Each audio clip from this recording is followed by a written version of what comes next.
Cerita ini merupakan kenyataan dari hidupku. Namaku Surya. Usia sekitar 32 tahun, sudah beristri. Usia 24 tahun, istriku cukup cantik menurutku. Aku bukan orang kaya, malah hidupku pas-pasan. Rumahku memang di tengah kota, tetapi di dalam kampung yang agak kumuh dan padat. Aku bekerja sebagai office boy, tidak jauh dari tempat tinggalku, sebuah rumah kecil peninggalan orang tuaku. Aku sebagai anak tunggal, mewarisi rumah yang tak seberapa. Istriku Mirna adalah warga yang tinggal tidak jauh dari rumahku. Dia juga dari keluarga yang miskin. Ayah Mirna meninggal 2 tahun yang lalu. Selama ini kehidupan keluarga mereka sepenuhnya aku yang menopangnya. Aku membayar kontrakan rumah mereka. Dan untuk makan sehari-hari kedua rumah kami, menu masakannya dimasak oleh ibu mertua. Rina yang tinggal mengontrak tak jauh dari rumahku, kehidupannya juga sangat pas-pasan. Suaminya bekerja sebagai tukang ojek. Kadang-kadang jika mendapat hasil yang agak banyak, dia membantu membeli beras untuk rumahku. Tapi itu jarang, sebulan paling cuma sekali, dan itu pun tidak terlalu banyak. Saya tidak dapat menyalahkan si Dul, demikian panggilan suami Rina, karena tidak mudah mencari nafkah pada masa ini. Aku lupa, istriku juga bekerja sebagai office girl di gedung yang sama denganku. Dulu aku yang mengajak dia bekerja. Aku bukan pria yang jagoan dan tidak pula memiliki barang yang istimewa. Setiap malam istriku selalu meminta JTH-nya. Kadang-kadang aku tidak mampu memenuhi keinginannya dengan alasan aku lelah. Namun Mirna tidak putus asa. Dia upayakan. Aku tidak mampu terjaga lama. Paling lama bisa bertahan 5 menit. Tetapi seringnya pada bagian pertama, aku sudah tiba duluan. Sekitar sejam biasanya aku bisa bereaksi lagi. Istriku kelihatan berusaha mencapai puncaknya, tetapi yang lebih sering aku sudah tiba duluan. Kalau sudah begitu, istriku berhenti mengusikku. Besok paginya, biasanya dia sudah berusaha lagi. Istriku sebetulnya mempunyai keinginan yang tinggi. Wajahnya cukup menarik. Meskipun tidak secantik artis, tetapi wajahnya bersih, tanpa jerawat, dan hidungnya tidak pesek. Itulah sedikit latar belakang kehidupan pribadiku dengan istriku. Jadi tidak ada yang istimewa sebetulnya untuk ditulis sebagai cerita. Namun paparan berikutnya inilah yang unik dan mungkin layak untuk disimak, karena jarang ditemukan dalam keluarga normal. Kehidupan perekonomian kami makin berat, sehingga akhirnya kami tidak sanggup membantu mertua untuk biaya kontrakan rumahnya. Beliau bersama adik istriku Selina kemudian berkumpul di rumahku dengan bantuan pinjaman dari kantorku dan juga istriku. Aku membangun rumahku menjadi 2 lantai, sebab rumahku hanya memiliki 1 kamar. Ibu mertuaku dan adik iparku menempati bekas kamarku di bawah. Dengan bergabungnya ibu mertua dan Lina, rumahku jadi makin ramai. Namun Mirna tidak berubah. Dia tetap menuntunku setiap malam. Ibu mertuaku sudah 3 kali menikah. Ketiga putrinya berasal dari suami-suami yang berbeda. Aku menduga istriku mewarisi besarnya keinginan dari ibunya. Sebab aku duga, jika tidak besar keinginan ibu mertuaku, nggak bakalan dia menikah sampai 3 kali. Itu hanya pikiranku saja. Secara sebenarnya aku kurang tahu. Setelah sebulan ibu mertuaku bergabung, aku mulai disuguhi minuman yang katanya obat untuk kesehatan. Aku bukanlah orang yang suka minum jamu, karena tidak tahan rasa pahit. Namun aku selalu dipaksa, dan kalau minum selalu ditunggu oleh mertuaku. Aku bertanya kepada istriku, kenapa ibu selalu memaksa aku meminum jamu? Istriku menjawab agar aku tidak mudah sakit dan kuat bekerja. Kalau soal itu, aku pikirkan banyak jamu-jamu di tukang jamu. Tapi kenapa ibu meracik sendiri jamu untukku? Rasa jamu ibu yang jelas sepet dan agak pahit. Ada juga yang manis madu, yaitu jamu di gelas 2. Seminggu setelah aku rutin meminum jamu, aku merasa kinerjaku agak meningkat. Yang jelas kurasakan adalah aku mudah sekali ingin.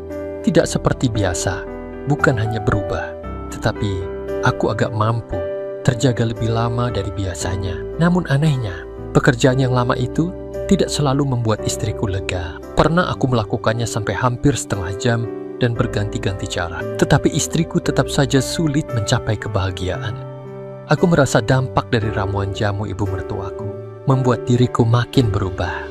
Aku jadi nagih terus jamu ramuan ibu. Istriku akhirnya buka rahasia. Ternyata dia curhat kepada ibunya mengenai kehidupan pribadinya. Jamu yang diberikan setiap hari kepadaku itu memang jamu untuk meningkatkan kinerjaku. Namun meskipun kemampuanku sudah berkembang lebih baik, tetapi istriku masih sulit mencapai kebahagiaan. Menurut mertuaku seperti diceritakan oleh istriku, aku kurang menguasai teknik-teknik menyenangkan hati pasangan. Terus terang, Dalam hati aku agak jengkel juga mendengar paparan seperti itu. Tapi aku tahan saja dan berusaha tidak menunjukkan rasa kesalku ke istriku. Sejak dia terbuka soal konsultasi dengan ibunya, istriku sering berusaha memperbaiki cara kami saat berbagi. Namun hasilnya tetap saja, istriku sulit mendapat kebahagiaan meski sudah bisa lama. Suatu hari pada malam hari istriku berbicara kepadaku dengan materi yang sangat mengagetkan. Dia berbicara bahwa ibunya akan mengajariku bagaimana bisa menyenangkan hati seorang istri. Mengajarinya itu bukan secara lisan, tetapi praktek langsung. Artinya, aku akan melakukannya dengan ibu mertua. Dalam keadaan bingung, istriku malah membujuk aku agar mau menerima tawaran, agar aku mau diajari ibunya. Tidak mudah bagiku menerima begitu saja tawaran istriku. Bukannya munafik, tetapi selama ini aku menaruh hormat dan menyegani mertuaku. Aku juga tidak memperhatikan daya tarik mertuaku, karena aku tidak ingin berpikiran macam-macam terhadap beliau. Namun sekarang aku menghadapi tantangan untuk demikian dengan dia. Makin lama, makin sulit menolak bujukan istriku. Padahal sejak istriku bercerita, aku akan diajari mertua, aku jadi tidak berani memandang mata beliau. Aku merasa sangat malu jika bertemu mertua. Malah kalau kukira di rumah hanya ada mertua, aku sengaja menunda pulang sampai di rumah ada Lina, atau istriku sudah pulang. Sampai suatu hari, aku terpaksa mengikuti skenario istriku, yang intinya aku harus demikian dengan mertuaku. Malam itu Lina menginap di rumah kakaknya. Aku diharuskan hanya menggunakan sarung saja TDR Gcam dan lampu digelapkan. Istriku akan TDR di kamar bawah dan ibu mertuaku akan naik ke lantai atas. Dalam keadaan tidak menentu, menunggu kunjungan mertuaku. Pikiran di otakku tidak sinkron dengan keinginanku. Mertuaku terlihat masuk ke kamar. Aku diam saja. Dia memina yang aku bawa. Tanpa menunggu lama dia sudah demikian asku. Perhatiannya agak berbeda dari istriku. Mertuaku rasanya lebih berpengalaman membuat aku lupa diri, tetapi aku masih bisa terjaga. Tiba-tiba mertuaku berdiri, lalu meminah yang dia bawa. Aku tidak bisa melihat terlalu jelas. Mertuaku demikian di sampingku. Lalu dia menyuruhku memberi perhatian pada hadiah istimewa. Inilah pertama kali aku melakukan. Mertuaku mengajari agar aku mengonsentrasikan perhatian ke titik yang dia tunjuk. Aku makin terpengaruh ketika mertuaku mengatur agar aku mengambil tempat, lalu mengatur oposisi ke arah yang benar. Luar biasa, hadiah mertuaku yang sudah berumur 40-an gak kalah dari istriku. Aku diatur dan diajari demikian. Sekitar 5 menit aku bertugas, mertuaku bersuara. Belum ada 5 menit mertuaku sudah bersuara lagi. Begitulah sampai yang ketiga, aku pun menyusulnya. Mertuaku memang pakar dalam hal ini.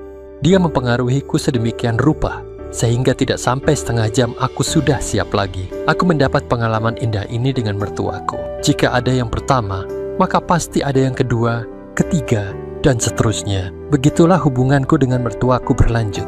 Di samping aku tetap meladeni istriku. Istri kemudian memujiku karena pekerjaanku menjadi lebih hebat. Hubunganku dengan mertua sangat dirahasiakan terhadap kakak ipar dan adik ipar. Aku seringkali curi-curi waktu pulang sebentar di siang hari, di saat adik iparku belum pulang sekolah, hanya untuk demikian dengan mertuaku. Sebagai office boy, aku juga merangkap menjadi kurir. Kesempatan bepergian itu, aku sempatkan pulang sebentar untuk menemui mertuaku. Mertuaku sangat senang bila aku mengunjungi di siang hari. Dia keinginannya juga tinggi, seperti juga istriku. Pernah ketika Lina menginap di rumah kakaknya, aku melakukan acara bersama dengan istriku dan mertuaku. Situasi memang cepat berubah. Suami Rina ikut program TKI bekerja di Korea. Rina kemudian bergabung ke rumahku. Mereka bertiga menggelar kasur TDR di kamar bawah. Hubunganku dengan mertua sejak itu agak terganggu. Sulit sekali mencari waktu senggang yang aman. Jika seminggu aku tidak demikian dengan mertuaku, maka mertuaku pagi-pagi sekali, sekitar jam 3, dia naik ke kamarku, lalu membangunkanku. Sebagai seorang yang sudah berkeluarga, Rina menangkap ada sikap aneh antara aku dan mertua. Feeling perempuan agaknya susah dikelabui. Kak Rina tidak pernah sekalipun memergoki aku demikian dengan mertuaku, tetapi dia mencurigai aku punya hubungan khusus dengan mertua. Kak Rina menanyai istriku mengenai kemungkinan adanya hubungan aneh.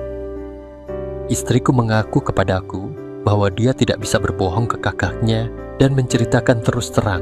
Malah dari awal hubunganku dengan ibunya diceritakan semua. Bukan istriku saja yang diinterogasi, Tetapi mertuaku juga didesak untuk berterus terang, mengetahui bahwa Mirna sudah menceritakan apa adanya. Mertuaku tidak bisa berkilah lagi. Aku jadi malu sekali rasanya jika berpapasan dengan Kak Rina. Aku tidak ingin demikian dengan dia karena rasa malu itu. Suatu hari ketika aku sedang makan sendirian di bawah, di mana istriku sudah naik ke tempat TDR lebih dulu, aku didekati Kak Rina. Dia berkata sudah tahu semua kisah di rumah ini. Aku diam saja, tidak bisa membela diri. Dari roman mukanya tidak terlihat dia marah atau benci. Matanya malah genit. Daripada aku bingung menjawab semua ocehannya, maka aku tanya saja, apakah kamu mau juga mengajariku? Tanyaku. Aku juga pengen dong. Suamiku kan gak ada. Daripada berulah sendiri, mendingan yang beneran. Entar dulu. Aku tanya istrimu. Mana tahu dia bilang gak boleh. Aku kan gak enak, katanya. Lalu bergegas naik ke kamar istriku. Sekitar sejam kemudian, Kak Rina turun sambil senyum-senyum. Boleh kok, kata istrimu, kata Kak Rina. Sekarang aku yang bingung. Kakak iparku ini kayaknya sudah gak sabar. Tapi mau di mana? Di bawah ada adik iparku yang masih remaja. Di atas ada istriku. Ini yang memusingkan. Sehingga aku tanya, maunya di mana Kak? Tanyaku. Ya di kamarmu. Si Mirna sudah memperbolehkan kok. Tapi syaratnya, dia harus dapat dulu. Baru selanjutnya, kalau dia sudah tertidur, baru kamu demikian ke aku, katanya sambil berbisik. Setelah selesai makan dan mudut sebatang ditemani secangkir kopi buatan Kak Rina, aku naik ke kamarku. Rupanya istriku masih belum tidur. Bang, Kak Rina minta juga tuh. Tadi dia sudah ngomong sama aku. Tapi abang bahagiakan aku dulu ya bang. Aku kan sudah nunggu abang dari tadi, kata istriku. Aku menyenangkan hatinya sekitar 10 menit. Aku masih bisa terjaga. Istriku bilang dia sudah cukup karena terasa capek dan ngantuk. Aku sebetulnya ingin menyelesaikan tugasku, tetapi mengingat masih ada tugas lagi, maka aku terpaksa menunda. Aku lelah, sehingga akhirnya tertidur hanya dengan saraweng saja. Entah jam berapa aku merasa sesuatu, kulihat di keremangan KMR, ternyata Kak Rina yang demikian. Setelah dia rasa cukup acara awalan itu, Kak Rina meminta ke acara utama. Aku mengingatkan agar jangan berisik, malu kedengaran tetangga. Kak Rina berusaha menahan suaranya. Tetapi menjelang akan tiba, dia malah agak setengah bersorak gembira. Aku masih belum apa-apa. Setelah dia menyelesaikan istirahatnya, aku ulang lagi.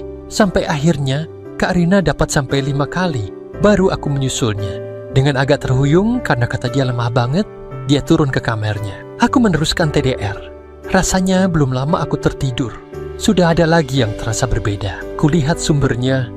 Ternyata dia adalah mertuaku. Istriku yang terganggu tadinya tadi menonton ibunya demikian. Mungkin dia pun terpengaruh lagi, sehingga dia minta lagi. Di luar keadaan sudah mulai terang, padahal aku masih agak mengantuk. Aku bilang ke istriku agar dia berangkat duluan ke kantor dan memberitahu orang kantorku bahwa aku ada urusan pagi, nganter surat sehingga agak siang baru masuk kantor. Aku manfaatkan tidur sampai jam 10 pagi, baru aku bergegas mandi dan sarapan. Ibu dan Kak Rina sudah menyiapkan sarapanku. Sambil aku menyantap sarapanku, Kak Rina dan ibu mertuaku berada di kiri dan kanan. Bukan begitu saja, tangannya iseng banget. Dalam seminggu aku bisa 3 kali menuruti permintaan istri, kakak, dan mertuaku. Berkat pekerjaanku yang menyenangkan mereka bertiga, mereka pun kelihatannya sangat rukun bersaudara. Pada situasi formal, aku memposisikan mereka sesuai dengan kedudukannya, yaitu sebagai mertua, aku hormati, sebagai kakak ipar yang aku segani, dan sebagai istri yang aku manjakan. Selama tidak ada Linda, kami bebas menggelar pesta. Biasanya kami melakukannya di lantai atas. Seringkali istriku belum pulang kerja. Aku pulang duluan, sehingga saat di rumah tidak ada Lina, kesempatan itu dimanfaatkan oleh mertua dan Kak Rina. Meskipun sudah 3 perempuan yang menjadi tempat singgah, tetapi aku masih melirik Lina. Di usianya yang 17 tahun, Lina menjadi sosok wanita yang cantik. Sebetulnya tidak pantas baginya tinggal di rumah yang kumuh seperti rumahku. Mungkin istirahat bertiga di bawah sempit. Lina seringkali memboyong kasur busa tipisnya ke atas dan tidur ruang santai di luar kamarku. Sebetulnya dia penakut, tetapi karena di atas lega dan semilir, maka dia memilih melawan rasa takut. Kalau dia tidur di atas lampunya tetap nyala sehingga terang benderang. Sebetulnya aku agak terganggu, karena pasti suara istriku bakal terdengar keluar, tapi istriku tidak bisa menahannya. Aku mencermati sorotan mata Lina, agak menyidik ke aku. Aku bertanya dalam hati, apakah Lina mengetahui apa mencurigai hubunganku dengan mertua dan kakak ipar. Menurut istriku, kayaknya Lina nggak tahu. Tapi kalau tahu ya udah, mau apa lagi? Orang kenyataannya begitu. Yang penting dia tidak cerita kemana-mana, kata istriku. Aku menganggap Lina tahu biar aku tidak terlalu repot memikirkan. Apalagi perempuan itu instingnya kuat. Mereka bisa menangkap perubahan perilaku orang di sekitarnya yang tidak seperti biasanya. Beda dengan laki-laki yang tidak menangkap sinyal yang terpancar dari lingkungan sekitarnya. Suatu malam ketika habis bertugas, aku keluar untuk buang demikian. Kulihat Lina tertidur nyenyak, tapi masalahnya bukan itu. Lina tidak bawa kahiran, sehingga ruang pribadinya terlihat jelas. Aku dekati untuk memperjelas penglihatan. Aku heran, kenapa dia tidak bawa kahiran? Apa ini memang kebiasaannya? Atau kenapa ya? Malam itu aku tidak berani mengusik, kecuali berlalu begitu saja. Namun gambaran yang aku lihat tadi selalu berputar-putar di kepalaku, sampai aku menduga dia berlaku begitu hanya pura-pura TDR dan sengaja menarikku. Tetapi sajian itu sangat menarik, dan sayang kalau dimakan orang lain. Begitu pikiranku. Aku dekati Lina, lalu memberi perhatian khusus. Aku sudah masa bodoh lah, dan menganggap memang Lina menginginkannya. Setelah itu aku TDR berbaring di sampingnya dan menanyakan kenapa dia tidak bawa akhiran. Dia mengatakan memang sengaja untuk menarik perhatianku, karena Lina ingin merasai seperti yang dirasai istriku. Ternyata dia sudah menyangka mengenai hubunganku dengan mertua dan Kak Rina. Sejak itu, aku punya tugas tambahan setelah bertugas dengan istriku. Aku selalu mendapat suguhan berikutnya dari Lina. Suatu kali ketika aku sedang bertugas dan istriku sudah TDR nyenyak, aku kepergok mertuaku. Mertuaku hanya geleng-geleng melihat acara kami. Lina tidak canggung, malah dia menanyakan ke ibunya apa mau ikut bareng. Mertuaku tidak bisa berkata apa-apa, kecuali menuruti tarikan tangan agar di sampingku. 4 perempuan dalam satu rumah bisa diajak semua. Ibu mertuaku tidak hanya rajin meramu jamu buatku, agar tetap tegar menghadapi begitu banyak tantangan. Sejauh ini aku tidak menggunakan alat tambahan apapun, tetapi mereka semua ternyata aman-aman saja, tidak hakiki. Lina telah menamatkan sekolahnya, tetapi tidak ada biaya untuk lanjut ke perguruan tinggi. Katanya, dia juga punya pacar. Menurut Lina, dia juga demikian dengan pacarnya, karena selalu didesak. Rumahku akan digusur. Katanya, di daerah tempat tinggalku akan dibangun mall dan apartemen. Kami tidak bisa menolak kecuali nego untuk dapat harga setinggi mungkin. Setelah mendapat uang ganti gusuran yang bagiku lumayan besarnya, aku mencari rumah jauh dari Jakarta, tetapi memiliki akses kereta api. Bosku tahu bahwa aku akan membangun rumah. Perusahaan tempatku bekerja bergerak di bidang perlengkapan pembangunan rumah. Kata bosku, perusahaan akan membangunkan rumah untukku, dan aku tidak perlu membayar, karena rumahku itu adalah merupakan rumah contoh. Perusahaan tempatku bekerja ingin memperkenalkan kepada masyarakat di sekitar tempat tinggal baruku cara murah membangun rumah dan cepat. Aku meminta bosku membangun rumah 2 lantai dengan 3 kamar. Hanya sebulan rumah baruku sudah terwujud dengan desain yang modern dan rapi. Masyarakat di sekitar tempatku tertarik untuk membeli paket rumah seperti yang aku miliki. Berkat promosi rumahku, perusahaan jadi dapat order banyak sekali. Sementara itu di rumah baru dengan ruang yang lebih lega, kami jadi lebih leluasa melakukannya. Aku menempati kamar bawah, sedang di atas ada 2 kamar yang ditempati ibu dan kakak ipar, serta adik iparku. Rumah tiba-tiba gempar, karena Lina hakiki. Kami semua bingung, bukan bingung siapa ayahnya, tetapi bagaimana cara mempertanggungjawabkan. Lina meyakini itu adalah hasil denganku, karena dia sudah 3 bulan tidak demikian dengan pacarnya atau siapapun. Pacarnya sudah putus dan pergi ke kota lain. Akhirnya rapat keluarga memutuskan bahwa itu akan diurus oleh istriku dan dianggap sebagai hasil dari istriku. Beberapa bulan kemudian seorang anak laki-laki dengan keadaan yang sehat. Aku memberi nama Jaya Kumbara. Setelah 2 tahun Lina hakiki lagi. Kali ini adalah perempuan. Lina tidak berminat memiliki suami, kecuali hanya menginginkan aku sebagai tempat mewujudkan semua keinginannya. Sekian dan terima kasih. Begitulah yang terjadi hingga kini di rumahku.